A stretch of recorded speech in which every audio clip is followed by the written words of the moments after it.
Сырымның ойына әсем түссе, оның қылығына қытығы келгендей, әбден дегбірі кететіні бар. Жүрегі дүрсілдеп, денесі бір сып бір суиды. От қой ол, от. Ұялы телефоны шиқ ете қалды. Түскі сағат 1-де деген SMS тоқып, Сырымның мүлде мазасы кетті. Хатшысына, бүгін мен болмаймын, үйдегілер сұраса, тендердің жұмысымен кетті дерсің, деп айтты да, әсем екеуі үшін арнайы сатып алып қойған пәтерге бет алды. Жолда келе жатып, бір досының сөзі есіне түсіп, мырс етті. Балдыздікі балдан тәтті, таппайтынды жоқ бұл қазақтың. Бәрін айтып қойған ғой, тек біз біле бермейміз. Осы әсем мектепті бітіріп, Әлия ауылдан ертіп келгенде, кіп-кішкентай қыз болып көрінген көзіне. Елеген де жоқ басында. Әлия екеуі үйленгелі, үйлерінде кім жүрмеді, қанша қызды ұзатты. Басында екеуі де студент, пәтер жалдап жүргенде, өзінің қарындасымен Әлияның сіңлілері қатар жүрді. Бір бөлмелі пәтерде солардың ұйықтауын күтіп, сарылып жатқан уақыттарын айтсаңшы. Кейін олардың балаларды жүрді, әйтеуір зырылдап өтіп жатқан уақыт. Қазір ғой, қанша адам жүрсе де білінбейді. 3 қабатты үйден. Санай берсе, бұрын бір бөлмелі жатақханада 7 адам тұрыпты. Ол кезде Әлия қандай еді? Тура осы әсем сияқты жанып тұратын. Жүрегі шым ете қалды. Уәделі жерге келіп тоқтағаны сол еді. Әсем машинаның артқы есігінен кірді де, дереу Сырымның қолын сүйе бастады. Жаным, сағындым сені. Қанша уақыт болды?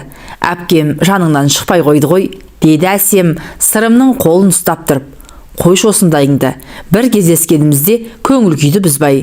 Өзің көріп жүрсің ғой, үйде күнде қонақ.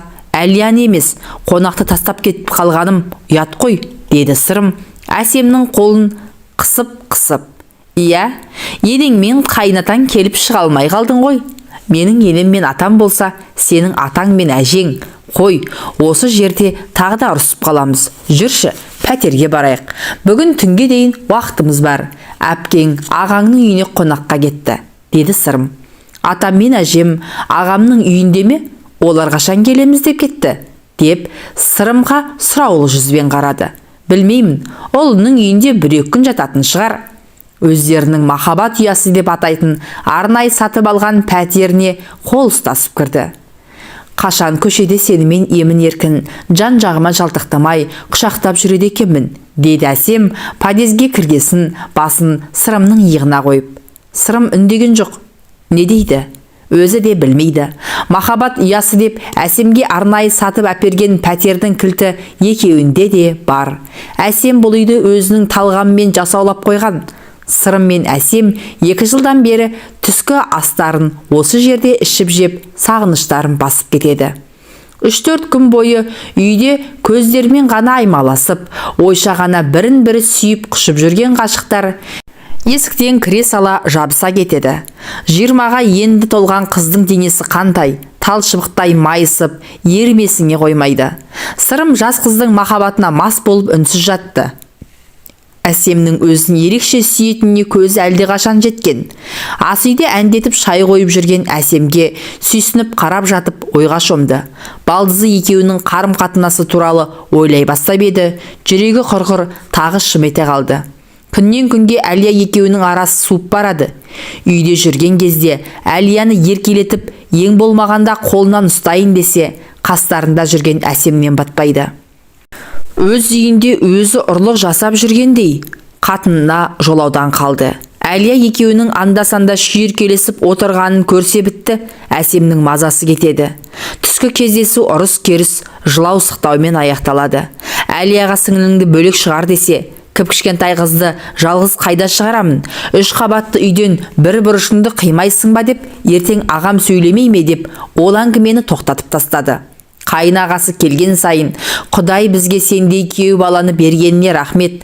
Қыздың оқуын төлеп те жатырсыңдар, үйлерінде тұрып та жатыр. Ауылда отырып қызымыз не болды деп қайырмаймыз да, уайымдамаймыз, рахмет деп кетеді. Ал бұл жүр, не істерін білмей басы қатып. Басында жеңіл қалжыңнан басталған балдыз бен жезде ойыны енді міне өзінің ойынша өмірлік машақатына айналып тұр. Тұрыңыз жезде, шай дайын, деді мазақтай кірген әсемді қолынан ұстап өзіне тартып еді, ол да құшағына құлай кетті. Күндегідей асығыс емес. Бүгін екеуі де еркін. Түнге дейін уақыт бар. Әсем кеше атаммен әжеммен бірге ағамның үйіне барамын деп Әлия әпкесінен сұранып кеткен. Кіші қайнысының үйі маңайда, балдызын кештетіп апарып тастаса болды. Ешкім де күдіктене қоймайды. Ал Әлия бүгін мұны іздестірмеуі тиіс. Екеуі шай ішіп, жаңбырдан кейін шайдай ашылған алматының ажарына терезеден қарап отырып, өздерін бақытты сезінді. Бірақ бұлардың тып-тыныш, емін-еркін отырыстары ұзаққа созылмайды. Әсемнің ойына әпкесі түссе бітті, түр басы өзгеріп, жездесін қызғанып, жылап-сықтап мазасын кетіреді. Ол сондай ұрыстардан кейін осымен бәрі бітті деп қанша айтты? Қайдан? Үйінде ары-бері көз алдында көлбеңдеп, тәтті қылығымен мұны өзіне тез-ақ тартып алады. Әпкесіне осының бәрін қалайша сездірмейтініне сырымның таңы бар. Не дегенде де балдызының жап-жас тәнін тез-ақ сағынып қалады. Әлгіндегідей ұрсудан соң сенің қатының болса, менің баратын жерім бар дегендей кейіп танытып, қызғанышын оятып мазасын қашырады. Ақыры өзінің қалай әсемнің қойнынан шыққанын білмей қалады. Көзден кетсе көңілден кетер ме еді. Бірақ әсем 12 ай бұның үйлерінде. Жезде, осы жүрісімізді бір күні әпкем біліп қойса қайтеміз? Қойшы әсем, сен де айта береді екенсің. Ол қайдан біледі, егер сен өзің айтып қоймасаң? Қашанға дейін осылай тығылып жүре береміз? Біліп қояма деп қатты қорқам. Ойласам, өле салғым келеді. Қай Құдай мені сенің үйіңе алып келді екен. Әсем, осы күнді ұрыспай, ренжіспей өткізейікші. Қанша күннен бері сенің есіңді сағындым. Саған айтуға оңай. Мен күнде Құдайдан әпкем біліп қоймаса деп тілеймін. Бірақ сені көрген кезде өзімді ұстай алмай қаламын. Мен де ұсталып қалып, елге қарабет болам ба деп қорқамын. Басқа қыз жоқ па, дейді ғой естіген жұрт.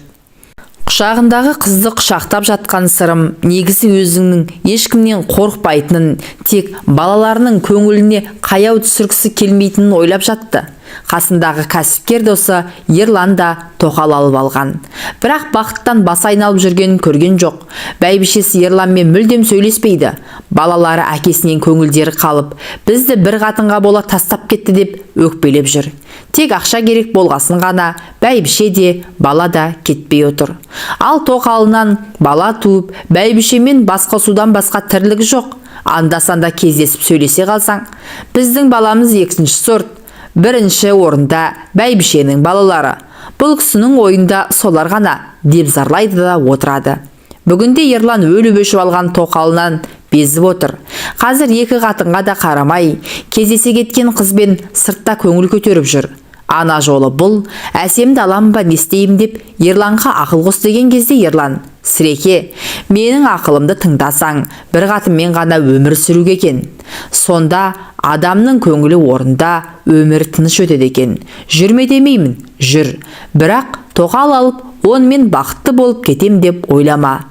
Бір-бірінен қызғанып, шақшадай басыңды шарадай қылады. Не қыласың, деді. Бірақ әсемнің жөні басқа сияқты. Өйткені ақшаға бола жүр дейін десе, әпкем біліп қояды деп бір тиын алмайды. Әпкесі берген тиын тебенге қанағат етіп жүре береді. Сырым осы жасқа дейін етегіне намаз оқып жүрген жоқ. Талай қызбен жүрді. Әлия бірін білсе, бірін білмеді. Бірақ сол қыздардың біреуі де бала сүйіп, осы менің некелі жарым болсын деген ой келмепті.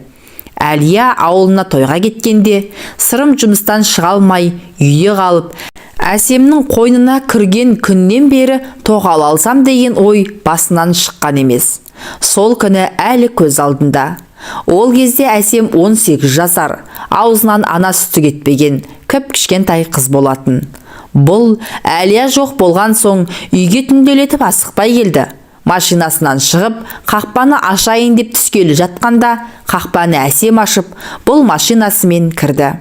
Жезде, аспазшы кетіп қалды, бірақ тамақ дайын тұр, ішесіз бе, деді. Көйлегі қып-қысқа, тал бойына жабысып тұрған әсемге ту сыртынан тұңғыш рет үздіге қарады. Әлия жоқ, ал ұлдарының өзінің сұранып кеткенінен біліп тұрса да. Үйдегім бар, деді. Ешкім жоқ, бәрі кетіп қалды. Келіп қалатын шығар, деді де ас үйге қарай жүрді. Сырым да артынан келе жатып, Әсемнің қыз ретінде уылжып пісіп тұрғанын көрді. Қай шайтанның түрткені белгісіз, тамақ ішіп отырып, Әсем, шарап ішейік, деді. Бетіне аңтарыла қараған Әсемге ешкім жоқта жездемен балдыз болып, бір стаканнан ішсек, ешкім сөге қоймас, деп ең жақсы градусы көптеу шарапты көтеріп келді. Шарап та бітті, бұл да өрекпіп, күйіп жанып тұрған қыздың қойнынан бірақ шықты. Жуынып, есін жиғасын Әсем, бірінші түнді сізбен өткізсем деген арманым орындалды, деді. Жылап еңіреп, есімді тандыратын шығар деп қорқып жатқан Сырым таңғалғаннан төсектен тұрып кетті. Сөйтсе Әсем Алматыға келмей тұрып ақ бұған ғашық болып қалған екен. Әлия екеуі жас кездерінде қайын жұрттың жақсылығы мен жаманшылығынан қалмайтын, ел жейтін, нан таппай отырған сол кезде бұлар шетелдік машина мініп, шырттай киініп ауылға баратын. Әрине, ешқашан құр қол барған емес. Әлия барлық туған тұныстың жоғын түгендеп, Алматының базарын көшіріп баратын. Әсемнің бала кезінде елдің бәрі Әлияның бағы бар, Сырым жігіттің серкесі ғой, деп ауыздарының суы ағып мақтайды екен. Ел мақтаған жігітті қыз жақтаған деп бекер айтылмаса керек. Әсем де ес білгелі жездесіне ғашық болған көрінеді. Өйткені жездесі өзі көріп жүрген ауылдың жігіттеріне мүлдем ұқсамайды. Сымдай тартылған, ине жіптен жаңа шыққандай костюм шалбар киіп, галстук таққан, қымбат машина мінген жігітке ауылдың талай қыздарының көзі түскен. Оған Әсемнің көзі куә. Іштей жақын туыс сынайтын жездесін сол кезде тұңғыш рет қызғанып еді. Сондықтан оқуын бітіріп Алматыға келгенде әпке жездесінің табалдырығын өрек бөлі көңілмен аттады. Әсем мектеп бітірісімен Алматыға асыққан. Алматыға келген соң ғашықтығы тіптен асқына берген. Өзінің сөзімен айтқанда жездесі балдызына бір жылдай қарамаған, елемеген сияқты. Сол күннен басталған антызарлық түгел іскемек түгелі гүлдеп те келген. Сырымның түсінгені жап-жас қыздың ғашықтығы еріксіз баурап алады екен. Бұрындары көрінген қызға қарындап, көне қалса бір жата салатын Сырымның қазір бар ойы, ынтасы да Әсем. Бір күн көрмесе ақыл естен айырылатындай халге түсті. Таң таратпастан SMS келді. Күтемін депті. Сырым бұл SMS-ке таң қалғаны сонша, ертеңгі асты іше сала жұмысқа бармай, Самалық Шам ауданындағы өздерінің махаббат ұясына келді. Әсемнің бостан-босқа SMS жазбайтынын Сырым білетін. Әртүрлі оймен миы қатып, машинаны әрең айдап келді. Қоңырауды басып еді. Әсем бұны есіктің алдында күтіп отырғандай тез ашты. Көзі жылағаннан ісіп кеткенін көріп, Сырым, не болды, тыныштық па? Дегені сол еді. Әсем мұны бас салып құшақтап, енді не істейміз, деп аңырай жөнелді. Дегенде шошып кеткен Сырымға Әлия біліп қойды ма деген ой келді. Бірақ қазір ғана үйден шықты ғой, тып-тыныш еді. Тағы не болды сонша, таң атпастан ойбайлап, деді дәлізден ас үйге қарай жүріп. Мен қарабет болдым, екі қабат болып қалдым, деді артында келе жатып. Сырым ас үйдегі орындыққа әрең жетті. Артына бұрылып жылап тұрған Әсемге қарауға дәті бармады. Балдызымен кездескелі осы сөзден қорқып келген Сырым бұрындары мұндай ойдан аулақ болуға тырысатын. Бәрін ақыл таразасына салып, әр қадамын ойлап басамын деп жүрген Сырым мықтап шатасқан сияқты. Әсем, сәл сабыр етші, қашан білдің? Шынымен екі қабатсың ба? Сақтанып жүрмін дегенің қайда? Сырымның сасып қалған түрін көргеннен соң ба, әлде өзі күйіп тұрма, Әсем теріс жауап бере бастады. Жоқ, өтірік қалжыңдап тұрмын. Жоқ, сен жақында бәрі дұрыс дедің ғой, сақтанып жүрім дегенің қайда? Әй, Құдай жазалайым десе, қарабет қылам десе, қиын емес екен ғой. Кеше сабақта отырып басым айналғансын, құрбыммен дәрігерге барғанмын. Ол кісі қарап гинекологқа жіберді. Содан УЗИге түстім. Міне қара, 5 айдан асып кетіпті. Менде етеккірім жақында ғана келіп кетті. Мүмкін емес десем, 2 қабат болғанда етеккір міндетті түрде тоқтайды деген заң жоқ. Кейбір келіншектерде жүктілік кезінде де етеккір келе береді. Сіздің ағзаңыз сондай әйелдердің қатарына жатады, деді. Деп Сырымға қарады да тағы да жылай бастады. Сырым не дерін білмей, аңырап отырды да қалды. 45-ке келгенше мұндай мүсәпір жағдайды басынан көшіріп көрген жоқ шығар. Бірақ уақыт өткен соң ғана. Жылай бермей бір амалын қарастырайық. Бұл бала маған да, саған да керек жоқ. Мен қазір таныс дәрігерге хабарласамын. Алып тастайды. Деп дауысын қаттырақ шығарып жылай бастаған Әсем сөз айта алмай басын шайқай берді. Аңырамай тоқташы, біреу өлген жоқ қой, деді Сырым, өзін ұстай алмай. Сырымның даусы қатты шықты ма, әлде өзі де шаршады ма? Әсем жылауын кіл тоқтатты. Абортқа кеш, деді дәрігер. Сол ғой менің кешеден бері жылап жүргенім. Не істеймін енді? Әке шешем не дейді енді? Жылай бермеші жаным.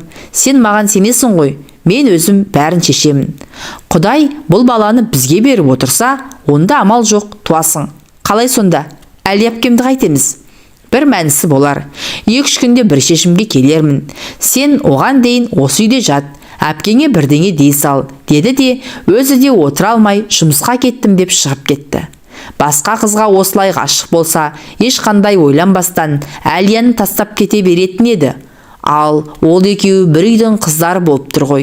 Қайнағасы естісе не болар екен? Өзі сондай адал, өмір бойы мектепке сабақ беріп, шәкірт тәрбиелеп, біреудің ала жібін аттамаған жан. Қарындасы екеуі үйленгенде бұларға ең көп қолдау көрсеткен де қайнағасы. Ал мұның істегені мынау. Басқа адам болса, Сырымның байлығына қарап, я дей салар ма еді. Бірақ қайдам, басқа көнсе де қайнағасы көнбейді-ау. Жазғы демалыста жақындап қалды. Әсемнің де ауылға демалысқа баратын мерзім жақын. Ал бармаса қалай болады? Сол үшін Әсемді шетелге жіберу керек. Басқа амал жоқ. Басы қатып не істерін білмей келе жатып еді, бизнестегі серігі 5 жыл жатақханада бірге тұрып, жартынанды бөліп жеген Ерлан телефон соғып, қанды көйлек досым-ау, қайда жүрсің? Келсеңші, біз де мына жерде демалып отырмыз, деді. Іздегенге сұраған дереу келсе кетті. Әлияға хабарласып, мен іздеме, мен жұмыстармен жүрмін деп айтты да телефонын сөндіріп тастады. Алматыда басталған тойлау Үрімжінің моншасымен аяқталды. Қытайдың қыздар массажды қалай жасайды десең шіркін.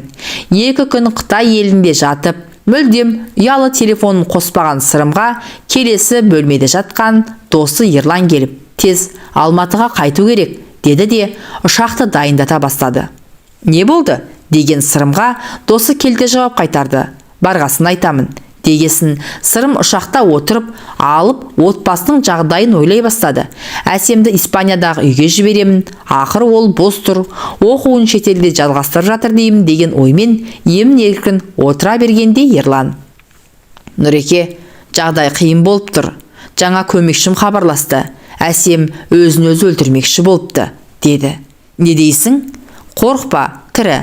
Бірақ бүкіл ел сенің махаббат хикаяңды естіпті. Әлия адвокат жалдап ажырасамын деп жатқан көрінеді. Қайнағаң ауруханада комада жатыр екен, деп бір тоқтады. Сырым тура қорқынышты түс көріп отырғандай есі шықты. Бәрі түс болса ғой шіркін. Ереке, не ақыл қосасың, деді басқа сөз аузына түспей. Қой дегенге көнбедің. Енді сенікі дұрыс болмады деп саған ақыл айту кеш. Жағдайға қарай көресің. Басқа көнсе де қайнаған көнбейді-ау. Менің ақылымды тыңдасаң, Әлияның ашуын бас. Әсем қайда кетер дейсің? Қалай?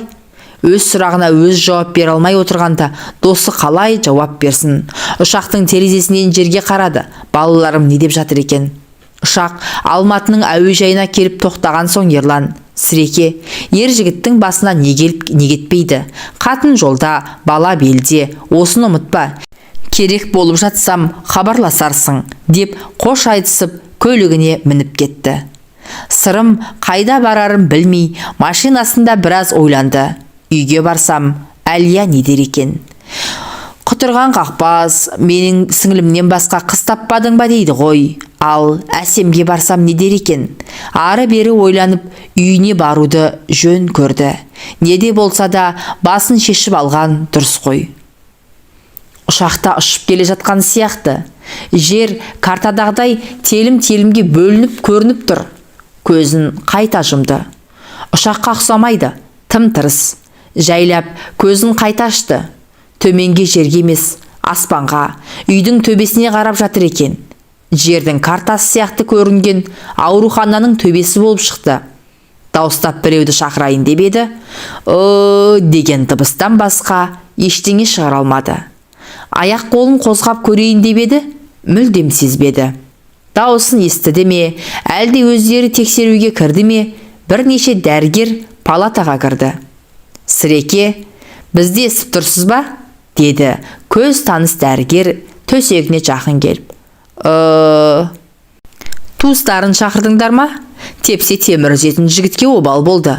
Алып кетеміз десе алып кетсін. Бәрібір жағдайын жеңілдете алмаймыз, деді бір дәрігер.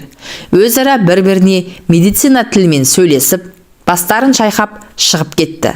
Маған не болды дейін десе, тілге икем келмей қойды. Дәрігерлер шығысымен Мейірбике кіріп, дәрі-дәрмегін құя бастады.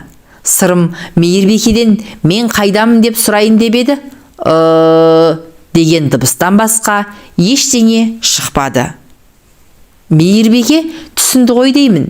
Сіз қалалық хирургияның жансақтау бөліміндесіз. Құдай сақтап, жаныңыз аман қалды. Бірақ инфаркттан кейін оң алуға уақыт керек. Сондықтан сөйлей алмай жатырсыз. Дәрігерлер аяқ қолыңыз жансызданып қалды дейді.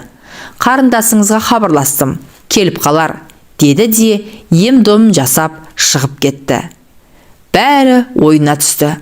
Жүрегі құрғыр тағы да қыса жөнелді. Дәрігерлер қанша айтты, семіздік қан қысымын көтереді, ал ол айналып келіп жүрекке салмақ түсіреді деп. Тыңдады ма? Және соңғы күндері басынан өткен оқиғаларды ешкімнің басына бермесін. Жүрегіне жақын адамдардың бәрінен бір-ақ күнде айырылды. Бөлмеге қарындасы кірді. Аға, қалыңыз қалай? Деді көзіне тіке қарай алмай. Сырым қарындасының неге бетіне қарамай отырғанын да жақсы түсініп тұр. Бірақ қолдан келер шара бар ма? Дәрігерлер не дейді? Деп сұрағысы келіп еді, бірақ дегеннен басқа дыбыс шықпады. Аға, жүрегіңіз ұстап қалғанда, қасыңызда ешкім болмай, көмек көрсетілмей, көп жатып қалыпсыз. Ертеңгісін ашпасы келгенде ғана дәрігер шақырған. Ал үйдің күзетшілері кірмеген. Сіз қатты мас болған көрінесіз. Олар ұйықтап қалды деп ойлапты. Дәрігердің айтуынша, сіздің денеңіз жансызданып қалған. Емделуге, шетелге апарайын десем, сіздің қан қысымыңыз ұшаққа жарамайды екен. Әлия жеңгеме хабарласып едім. Ағаң өліп қалса да бармаймын деді. Аға, өз өміріңізді сонша құртатындай не болды? Деді қарындасы, көз жасын көрсетпеу үшін теріс айналып кетіп. Сырым бүрісіп теріс қарап жылап отырған қарындасымен қосыла жалағысы келді. Қарындас айтқандай, Сырым өз өмірін өз қолымен тас-талқан етті. Әлия мен балалары бұны кешіре алмады. Шетелде оқып жатқан үлкен ұлмен бірге боламыз деп, екінші ұлды да алып, Әлия бір жолата шетелге кетіп қалды. Әсемнің қайда екенін білмейді. Әкесі қайтыс болғасын, жездесімен кездеспейтін болған. Қаңыраған зәулім сарайда жалғыз қалған. Сырым өмірі қиыншылық көрмеген жігіт еді-ау. Әкесі совхоздың директоры болды. Сондықтан бала кезден не ішем, не жеймін деп ойлап көрмеген. Жалғыз ұл деп Мәскеуде оқытты. Кеңес одағы сауда жасауға, кооперативке қалай еркіндік берді, солай Сырым миллиардтап табыс таба бастады. Қазақстан тәуелсіздік алған кезде Сырым миллионер емес, миллиардер болған.